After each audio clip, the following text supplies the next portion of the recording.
Joe has had his moments. What up, Mike? Toronto. VK on the beat. Check. I'm in Toronto where you wanna get a city love. I'm from Toronto where you wanna get a city love. I'm in Toronto like we wanna get a city love. My city love me back for my city love. Welcome to episode 1030 of Toronto Mic'd. Proudly brought to you by Great Lakes Brewery, a fiercely independent craft brewery who believes in supporting communities, good times, and brewing amazing beer. Order online for free local home delivery in the GTA. StickerU.com. Create custom stickers, labels, tattoos, and decals for your home and your business. Palma Pasta. Enjoy the taste of fresh homemade Italian pasta and entrees from Palma Pasta in Mississauga and Oakville. Ridley Funeral Home. Pillars of the community since 1921. And Canna Cabana. The lowest prices on cannabis. Guaranteed. Over 100 stores across the country. Learn more at cannacabana.com. In the 45-year history of the Toronto Blue Jays, fans have been lucky enough to witness some of the most dramatic home runs in postseason history. There was Edwin Encarnacion's walk-off in the 2016 wildcard game against Baltimore. They're on their feet at the Rogers Center.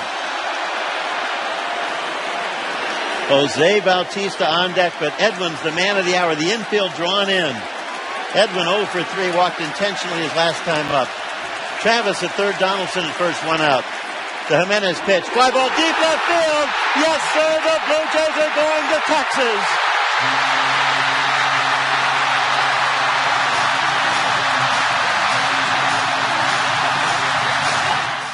Just a year before that, the words that put a smile on everyone's face. The bat flip. 1-1 on Jose. All eyes on the mound and the bearded Sam Dyson. Now he comes set. Kicks the 1-1 pitch. Fly ball deep left field. Yes, sir, there she goes.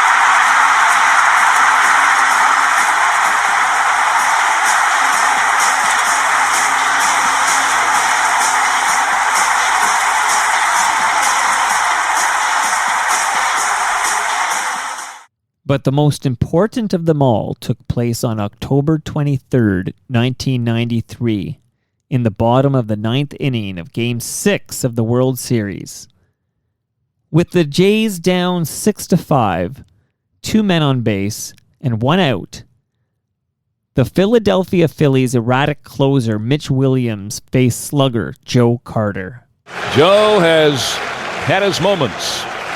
Trying to lay off that ball, low to the outside part of the plate, and he just went after one. 2 balls and 2 strikes on him. Here's the pitch on the way, a swing and a belt, left field, way back, Blue Jays win it! The Blue Jays are World Series champions as Joe Carter hits a 3-run home run in the 9th inning, and the Blue Jays have repeated as World Series champions. Touch 'em all, Joe. You'll never hit a bigger home run in your life. It's one of only 2 series-winning home runs in World Series history. And it remains the last hit recorded by a Blue Jay in a World Series. In the long, storied history of baseball, it sits among the most incredible moments of all time. Several Toronto Mic'd guests were in the building that night, and while they may not have all seen the moment, they all felt it, and they were kind enough to share their memories of it. I've compiled them all here in a Mikeumentary about the biggest home run in Blue Jays history, Joe Carter's World Series walk-off. As with all Mikeumentries, this episode would not exist without the awesome efforts of the VP of Sales, Tyler Campbell. While the late Tom Cheek was the voice of Joe Carter's home run, the voice on the other two calls you heard off the top belonged to Jerry Howarth, Tom's partner in the booth for 23 years. Jerry appeared on episode 454 of Toronto Mic'd. I played Tom's call for him to hear his reaction. He also shared his memories of that wild night at Skydome. Wow. Tell me about that moment, because you had the best seat in the house, as they say. Well, I was right down near the dugout to conduct a post-game interview, and actually with that clip, it starts off where Tom is talking about Joe not laying off that pitch down and away. And when that pitch occurred, my thought there near the camera bay was, what Philadelphia Philly am I going to interview and then set up Game 7 with Pat Henkin pitching the next night against the Phillies? And then the next pitch occurred, and that was history. And what was kind of neat is that the best calls are the most spontaneous. And when Joe's jumping up and down, going down to first base, Tom said, "Touch them all, Joe. You'll never hit a bigger home run in your life." And the reason he said that was that he didn't want Joe to jump over the first base bag and then at the end be called out because he missed first base. Right. And what was kind of neat, too, is my wife, Mary, was with his mom, and she said, "Mrs. Carter, what do you think?" And she said, "My son, the kangaroo." I love that in 92 and 93 that it's Joe Carter kind of who has the moment jumping up and down for both of them because he was at first base when Timlin throws the ball. Before the Toronto Raptors existed, Toronto Star basketball writer Doug Smith was a sports writer with Canadian Press. He was in the press box to see Joe's home run, and he joined me on episode 999 of Toronto Mic'd to talk about what he saw and to put it in context with another great Toronto sports moment, Kawhi Leonard's buzzer beater to defeat the Philadelphia 76ers in the 2019 championship run. Tell me about what it's like covering that World Series. Like, just anything you remember from, that's a big moment in Toronto sports history. The first one I sort of caught it. I sort of helped Steve in the regular season, caught the last two games in Atlanta. And, you were so tied up and you really didn't get the sense of the moment. The 93 one was obviously memorable for the Carter home run. But I remember sitting with Steve McAllister and two Associated Press writers, Ron Blum and, I can't think of the guy, Ben Walker. And we had the front row seats because we were the wire services. Right. And we had a pool on what Carter would do in that at-bat. Okay. And one guy picked foul fly to left. I had pop up to right. McAllister, I think, had a ground out to third. And the other guy, I think, had a foul fly ball to right field. Okay. And when the ball went over the fence, we all looked at each other and went, "Oh, shit. Now we got to work." But no one won the pool. Do you remember who was on deck? Ooh. No, I don't. I can't. I believe it was Alfredo Griffin. Could very well been. He was, he came back the end of that year. And the funny thing was, it was such a hugely dramatic, the pressure of the moment for a writer from a wire service was intense and incredible. Right. And, so we get the stuff filed and the desk is helping us write it. And we're running downstairs. It was a Saturday night and we're running downstairs to the clubhouse. And I think somebody from USA Today came by and went, "That was one of the greatest moments in the history of sports." And we all went, "Fuck off, we're on deadline." He had no paper on Sunday. He had nothing to do but relish in the drama of it. And we're like shaking. We were so crazy. Get the right quotes, get the right guy, get the stuff on the wire. Because at midnight on a Saturday back in 93, there were no papers alive. You were absolutely on a minute-to-minute deadline across the country. Witnessing that moment and then later witnessing Kawhi Leonard's shot in that Game 7. Interesting. I mean, one ended the championship, so there's really tough to compare them because, that's a rather significant detail. But still, two of the iconic moments in Toronto sports history, at least since color TV arrived. Yeah, it was, since TV arrived, pretty much, of any kind. But yeah, I don't think there were too many of us both in the building for both of them. And that was pretty impressive. The Carter one was, like you said, it won a championship, was a huge moment. Right. But I still think they win that series anyway. I don't know if they win the series anyway if Kawhi's shot doesn't win. I'm not sure they win in overtime, let alone go on to win the finals. You got to be aware of the inbounder here if you're Philly. It's off to Leonard, defended by Simmons. Is this the dagger?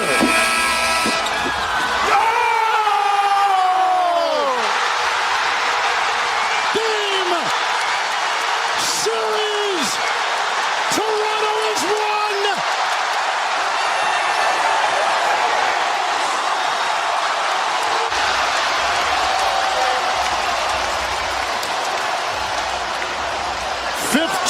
Fourth quarter points by Kawhi Leonard. And the game winner, 41 points.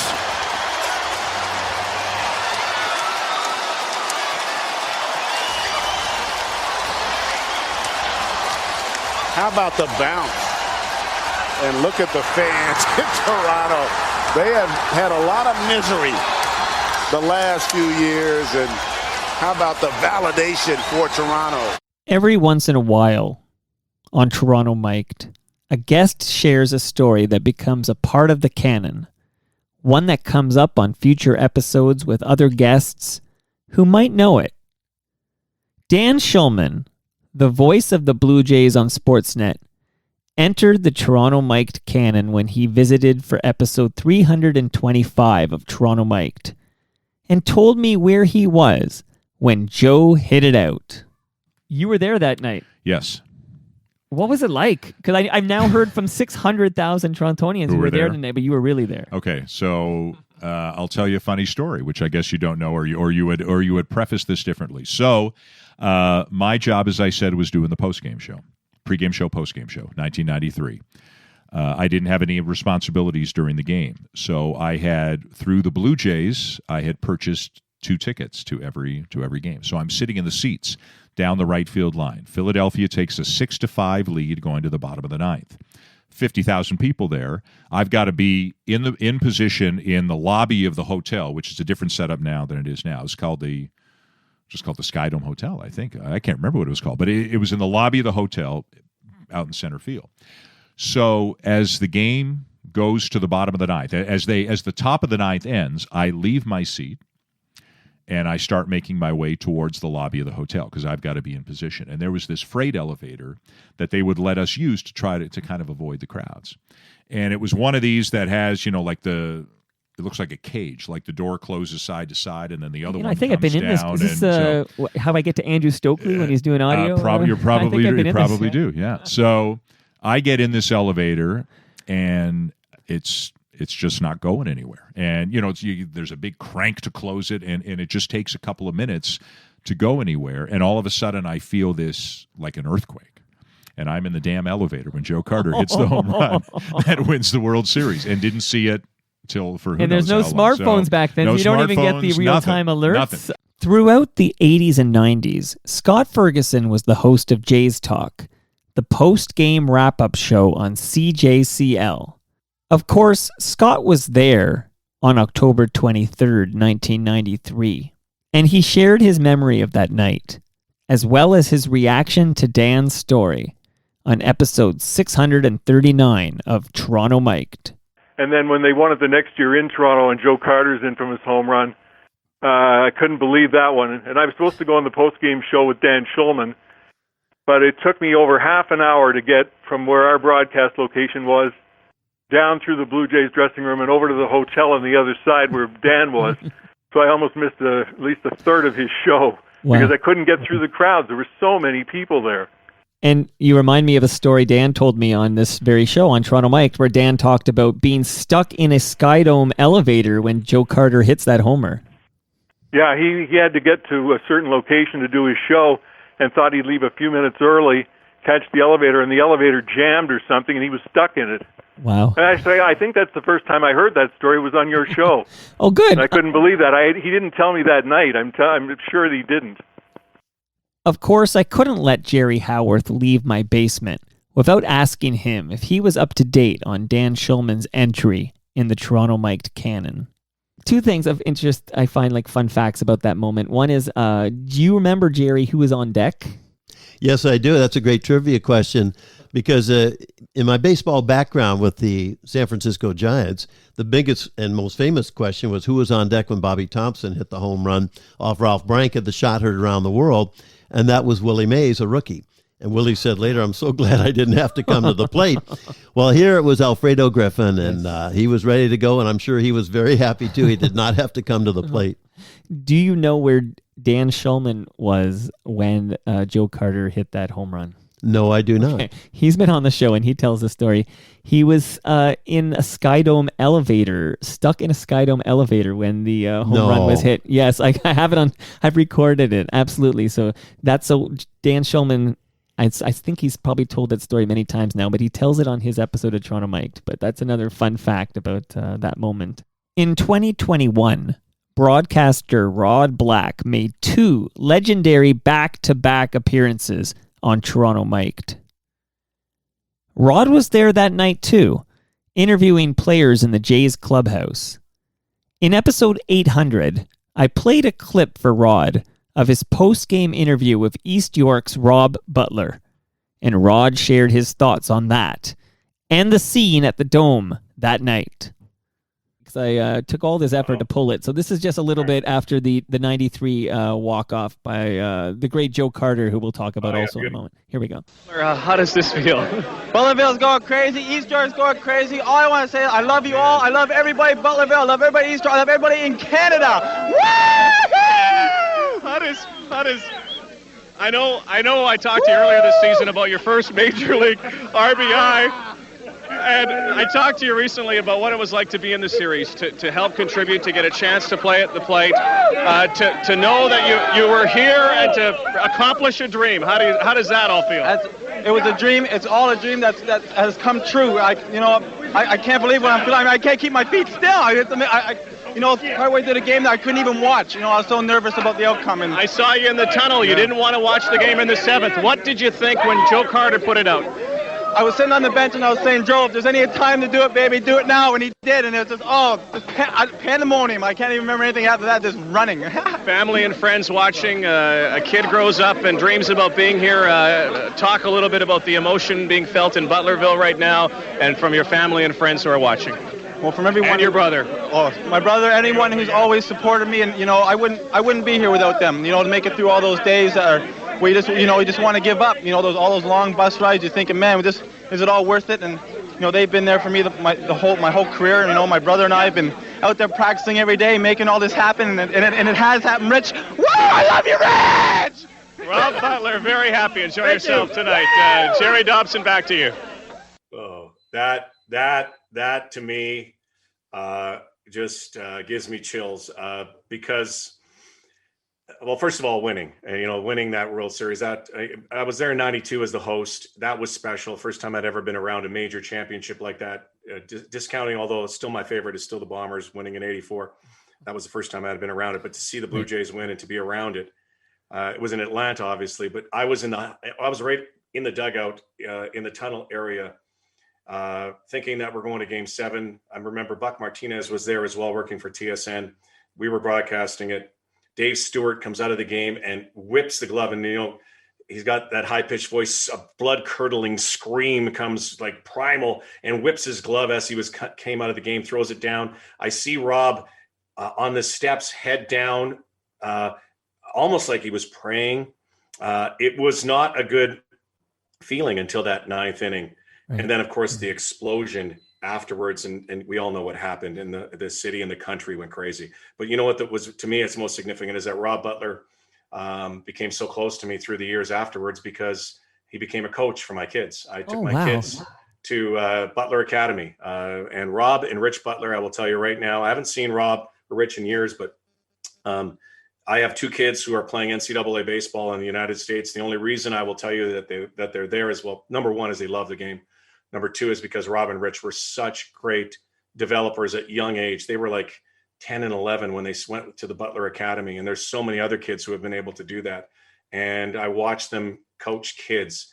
Rob and Rich Butler should be in the Canadian Baseball Hall of Fame as builders, as players too, but as builders. I mean, Rob Butler, how many Canadians have You know, and the number's grown a little bit, but how many Canadians have won a World Series ring? Rob Butler got a chance and contributed, especially in that one game when they were down and they came back. He was significant in that. Rob Butler and Rich should be in the Canadian Baseball Hall of Fame as builders because of what they can do with young kids. And I've watched them. I've seen them develop kids. And again, both of my boys are playing South right now because of what they did. You know, they had to go on to other elite programs after. It's kind of a sad way. A lot of players have to leave that program a little bit to get to travel programs. But that listening to Rob there in the motion and knowing those two brothers were major league ball players together, and to play, you know, where they play from and to know where they come from. Oh man, it almost brings a tear to my eye. It seems like yesterday, honestly, Mike, to me, broadcasting that event, but it's obviously a long time ago. And let's hope. I do think that we're getting closer. I'm going to tell you right now, I think within 4 years, we'll be celebrating another world championship in Toronto. Joe Carter is a hero in this city. He caught the final out in 1992, which made Toronto a championship city again. And when he touched them all in 1993, he cemented his legacy. He remained a Blue Jay until the end of the 1997 season and retired after one more season split between Baltimore and San Francisco. In 1999, he returned to Toronto as Rod Black's partner on Sportsnet's Blue Jays coverage. Joe and Rod became good friends, and on his second appearance on Toronto Mic'd, Rod told me a story about another time that Joe might have touched them all. Tell the other guys, I didn't tell the other guys. I just kind of thought it was my domain. Hey, what the heck? Right. More the merrier.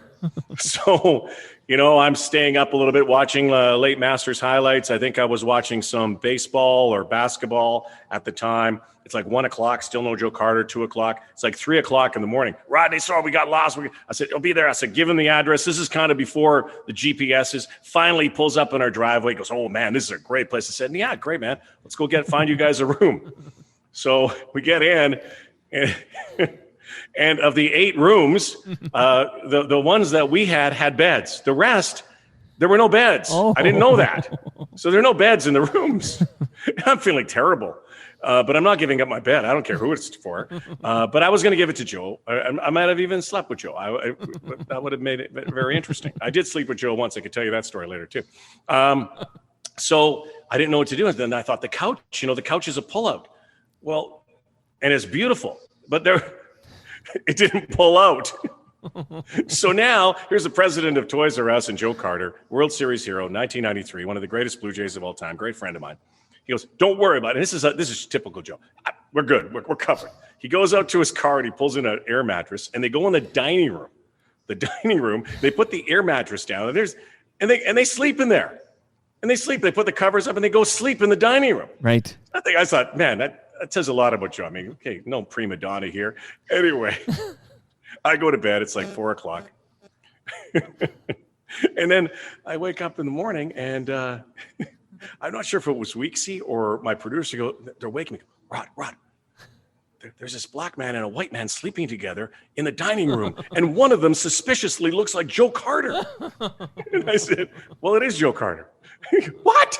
And they couldn't believe it. So they go down there. Those two guys are snoring. They've been sleeping all night. Anyway, a long story short, Joe Carter stays with us. I think I did give up my bed after a while. We come back. He made pecan pies, peach pies for everybody. It says a lot about Joe Carter, the kind of guy he is, that, he would come in. Here's a World Series hero comes in, stays with a bunch of knuckleheads like us, and still sleeps on the dining room floor with his buddy. Wow. But it was a classic. And that's Joe. Joe's that kind of guy. Now, Rod, the version I got, though, from Bob Weeks has a different punchline. I'll give you the punchline, and then maybe all right. Touch them all, Joe. Oh, yeah. Well, you cleaned up the story. That's okay. Yeah, we cleaned up that part. Yeah. Well, it ain't so funny when you lose your money and the Blue Jays bite the dust. Like last year's racing when the Jays were chasing and the whole damn thing went bust. Then Gillick got tired of standing back and his face made an evil grin. He said, If you don't give me a pennant this year, I'm gonna trade your butts and win. and then he lost it. And then he put Tony on a bus to San Diego. And then he rang George's bell. And then he called down to Cleveland. Oh no, not Cleveland. And then Along came Joe with Robbie and Devo, moving to T.O. I hope it doesn't snow. Along came Big Bad Bash and Joe. Well, I won some tickets from Chum FM, so I went down to the game. We were down by one, and it weren't no fun, and I couldn't stand the pain. It was the bottom of the ninth when Devo White led off with a big bass hit. Their pitcher said, this is where I lower the boom. I'm gonna end this lickety-split. And then he spat. And then Robbie came to the plate. And then they tied it up. And then Robbie stole third base. And then Along came Joe, sweet swinging Joe. Worry no more. Jays are gonna score. Along came Big Bad Bash and Joe.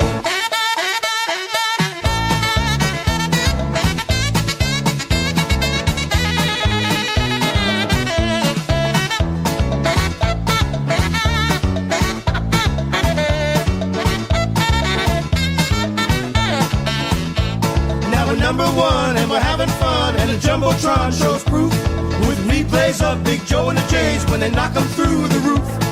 The baseball world has a bright new face cause the Jays are at the top. Cito said, if you want to see how baseball's played, watch the Blue Jays, cause we're hot. And then we watched them. And then the Jays won it all. And then they were dancing up Young Street. And then Bo knows Canada. And then And then along came Joe, sweet swinging Joe, leading the parade. Grooving all the way. Along came Big Bad Bash and Joe. Along came Big Bad Bash and Joe. Along came Big Bad Bash and Joe. Along came Big Bad Bash and Joe. Along came Big Bad Bash and Joe.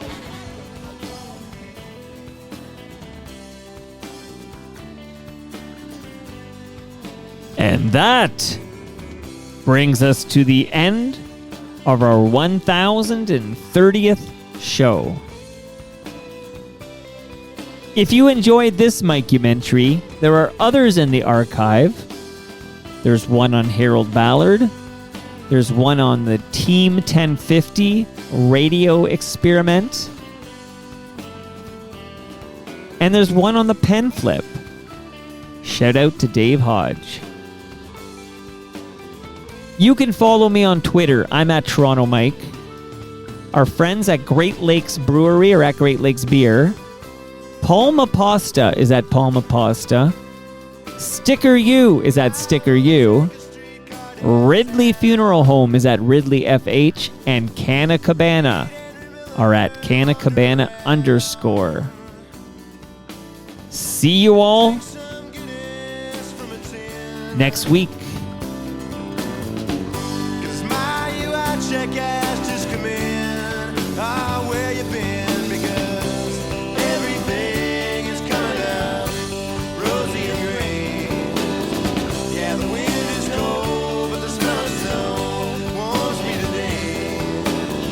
And your smile is fine, and it's just like mine, and it won't go away. 'Cause everything is rosy and green.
that I can.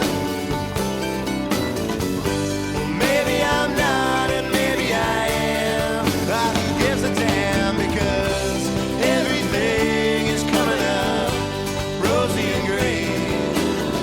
Yeah, the wind is cold, but the smell of snow warms me today. And your smile is fine, and it's just like mine, and it won't go away. 'Cause everything is rosy and gray. Well, I've kissed you in France, and I've kissed you in Spain. And I've kissed you in places I better not name. And I've seen the sun go down on Sacré-Cœur. But I